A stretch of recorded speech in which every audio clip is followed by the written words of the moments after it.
इसको जब देखा है तो ये हमारे नाश का ही कारण बना है, हमारे पतन का ही कारण बना है, हमें गिराने की कोशिश की है। होगा वही प्यारे, निश्चित हो चुका है। सबसे पहली बात, इस मार्ग के पथिक को उद्विग्न नहीं होना चाहिए, परेशान नहीं होना चाहिए कि अब मन नहीं लग। हमने खूब अनुभव किया इस मन की चाल को, जो इसके अनुसार चलते हैं ना, बहुत बेईमान है ये मन। सदैव हमको गिराने की ही कोशिश की, कभी उठाने की नहीं की। इसको जब देखा है तो ये हमारे नाश का ही कारण बना है, हमारे पतन का ही कारण बना है, हमें गिराने की कोशिश की है। गुरु प्रदत्त विवेक के द्वारा इसको जब पकड़ पाए, समझ पाए, ओहो इसकी तो चाल ही है।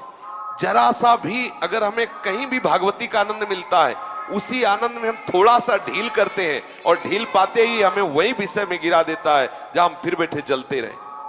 एक क्षण के विषय संयोग को कई कल्पों तक नरक पहुंचाने की ये रचना रच देता है। बहुत विजय, क्षण सुख लागी जन्म सतकोटि, करोड़ों जन्मों को बिगाड़ दे, ऐसे ऐसे कर्म करवा देता है।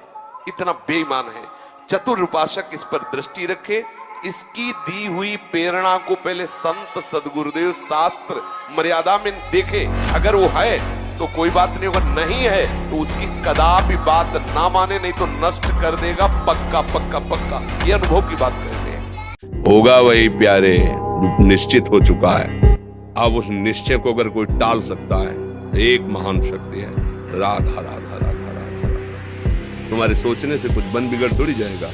राधा राधा राधा अब बन जाएगा, अब बिगड़ भी जाएगा। जो तुम्हें बिगाड़ने वाले उनको बिगाड़ देगा और तुम्हारा बना देगा। फालतू का समय क्यों नष्ट करते हैं? मूर्खता है। तो इसको छूट दे दी ना, फिर डिप्रेशन में पहुंचा देगा, बेमतलब में पहुंचा देगा। अब वो गलत मार्गों में जो ले जा रहा है, ये गेम रचा है भगवान ने। दो विभाग करके एक सत एक असत। असत के आकर्षण से बच जाओ, सत में स्थित हो जाओ तो भगवान के पार्षद, और असत में स्थित हो गए तो फिर पुनरपि जननम पुनरपि मरणम पुनरपि जननी जठरे शयनम। अब कहते खेल क्यों रचा है, तो फोन करके भगवान से पूछ लेना क्यों रचा है। क्योंकि वो स्वयं से स्वयं की रचना की, किसी दूसरे की नहीं। वो आप भी वही हो। अब भूल गए अपने आप को शरीर राग के कारण, तो आपको लगता है कि परमात्मा का अंश मैं कैसे हो सकता हूँ, मैं परमात्मा स्वरूप कैसे। तू परमात्मा स्वरूप ही है, अंश नहीं, सीधे परमात्मा स्वरूप ही है। इस शरीरों के राग में अपने को भूल गया है। इसलिए जो मन में असत भाव है, उनको निकालने के लिए बच्चा मानव देह मिला है। अब मन कह रहा है कि गंदी बात करना है, आप निश्चय कर लिए नहीं करना है, आप जीत गए। वहीं भगवान बैठे इंद्रियाणाम मनश्शास में, पर वो जिस भाग में बैठे हैं वो सत्य और पवित्र और सच्चिदानंद है।